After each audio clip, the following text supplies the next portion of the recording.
look at me. I haven't shaved in 3 days. I haven't shut my computer down since like Sunday night. That can only mean one thing. It's E3.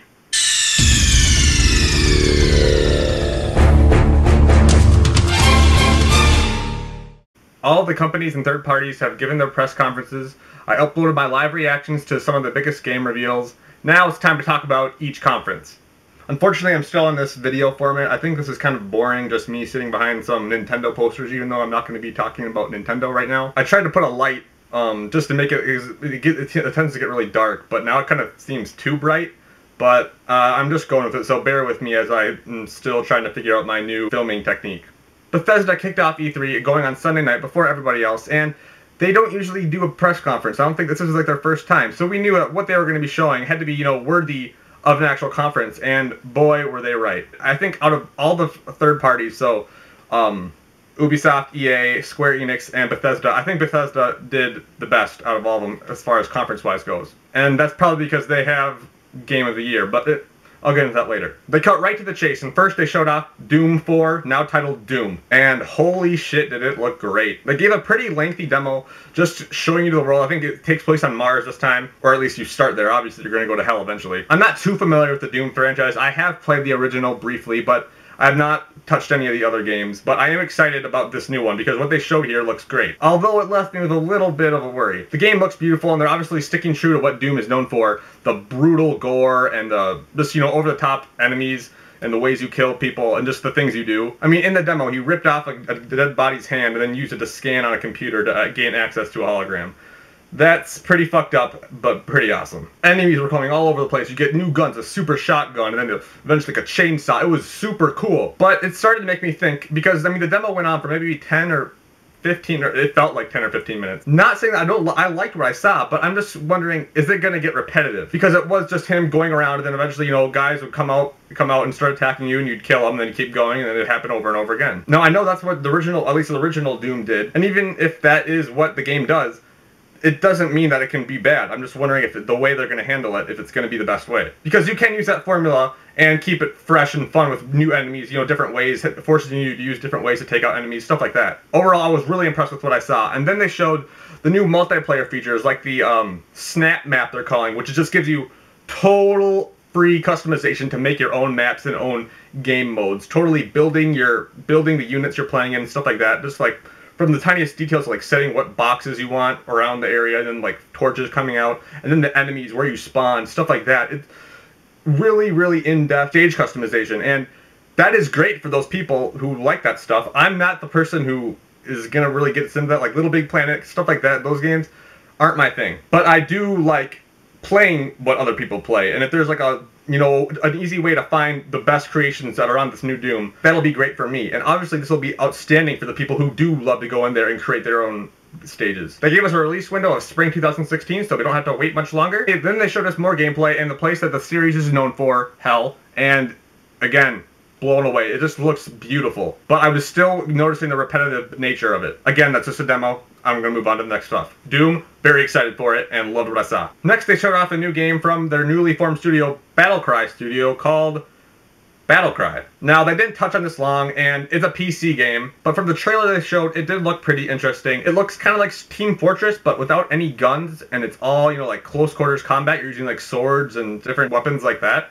I really can't speak much because it didn't intrigue me that much. I'm not into PC gaming. But it was an interesting twist on the genre, and they revealed that the beta will be released this fall, so that's good news for PC gamers. They brought out a couple people from Arcane Studios to talk about Dishonored, and about how thankful they were for the success and its fans, and how excited they were to show us what they've been working on next. But they didn't straight up call it Dishonored 2. So when they showed the trailer, which ended up being Dishonored 2, we were all, I wasn't sure it was going to be Dishonored 2. I was like, okay, is this something different? I haven't played the first Dishonored. The trailer they showed here looked absolutely fantastic, and it has a female protagonist. Awesome. We always need more of those in games, and what they're doing here looks super interesting. It was hard to tell if this was actual gameplay or a cutscene at first. I think it was like merging in and out of it, and it was hard to tell. It was really cool how just like, you know, use a chain and she was zipping through past like guards and stuff like that. Oh, it was super cool. I don't know much about Dishonored. I've always been interested in it, and now they're bringing over the definitive edition in August, which I'm definitely picking up now because Dishonored 2 looks fantastic. fantastic, and it's set to release fall of next year. Then they talked about Elder Scrolls Online. I'm not into that at all. I don't play Elder Scrolls Online, so I kind of, shut off my brain during that and just waited for the other stuff. Not that it looked bad, I'm just not that interested. And then they showed off an Elder Scrolls card game for mobile. Okay, I'm not big into mobile. Thankfully, they didn't stay long on that. We do not want to see mobile games at these conferences. But for the people who are into that sort of stuff, that's awesome. Then they talked about Fallout 4, and holy shit. Holy shit. How do I even describe my thoughts on Fallout 4? I honestly think Fallout 4 is the game of the show this year. And they gave us so much information, it's hard to process it all. I'm going to try to break it down. I'm so excited for this game. And it really says something, because I have not played a Fallout game before. I haven't played Fallout 3. I want to.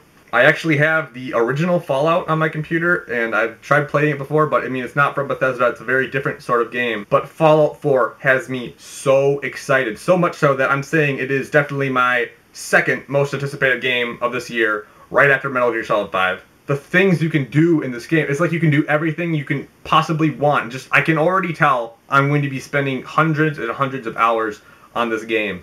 The amount of customization you're going to go into, how you start it off by, looking in a mirror and choosing how your character looks. Then you choose, or if you're going to play as a girl. Actually, I think they're husband and wife, so you might be able to change how they look regardless, because how you look affects how your baby looks. Because you start off playing before the nuclear bomb, which is huge for this series. We haven't seen this before. Your character has a voice this time, which is a first for the series. Oh my god, how do I talk about how impressed I am with this game? I'm not sure. I mean, it's Fallout 4. Oh my god. It's Fallout 4. Fallout 4? I don't... It's Fallout 4. It's like everything you possibly wanted from this game, they're putting in there, and then even more. You can completely make a base out of the different scraps you find around the world and totally build up this whole entire mother base sort of thing, and it's a completely optional part of the game. It can be as deep or as simple as you want it to be. Even that part in particular reminded me of like some sort of Minecraft hybrid, and holy shit. I'm also very interested in the dog. I know that's kind of a hit and miss for some people. I think personally I'm going to try to use that dog as much as I can. It looked really cool. You just simply point and tell him to do things, and you train him, and oh man, this game, man. Oh. Then they talk about how for the collector's edition, there's going to be an actual real Pip-Boy that you can put on your arm. You can even put your iPhone in there. You're going to make a second screen app for the iPhone, and it's like you actually have a Pip-Boy. I mean, holy shit. I mean, that's the sort of second screen experience that I can really see myself getting into. And I would totally buy one, but they're all sold out already everywhere. Hopefully there'll be more, but I think it's about $120 right now for the collector's edition, and for that, the way that Pip-Boy looks, yeah, it looks well worth it. Bethesda just started E3 off with a bang with that game because, man, Fallout 4. Every other game, if you aren't like Halo or Star Wars, you better get the hell out of the way once Fallout 4 releases on November 10th, because it is going to destroy. They also announced Fallout Shelter, which is a iOS game. I downloaded it, played around with it for a couple minutes. Not sure if it's really my sort of thing. It's a mobile game. It's kind of like I'd say it's sort of like Simpsons Tapped Out, or like games like that, but without the actual paywalls that we hate about having to microtransactions to do the simplest things. For the people who like that, I think it's going to be a cool thing for them. I'm not very into that, but I do have it, and I'll probably play around with it some more. It's neat, and the way they introduced it about how the developers of the game love mobile games, and they want to do something that they'd want to play, but without all the annoying paywalls that are included in those sort of games, because they hate them too. The way Todd Howard treated that part of the presentation, just everything about Fallout 4, was just, you could just tell how excited he was to announce this to his fans, and how determined and how confident he was of what he had. I love that guy. I feel like I'm not covering Fallout 4 very well, and that's just because it's hard to articulate how excited I am for this game, because, I mean, just look at the footage. Holy shit. Holy shit. And this is all from someone who is going to be new to the series. I mean, I'm so excited for that fucking game. And that was Bethesda's E3 conference. What they showed, the big ones, Doom, Dishonored 2, and Fallout 4, just those 3 games alone, even if they didn't even touch on anything else, that would have given them justice to actually have this conference.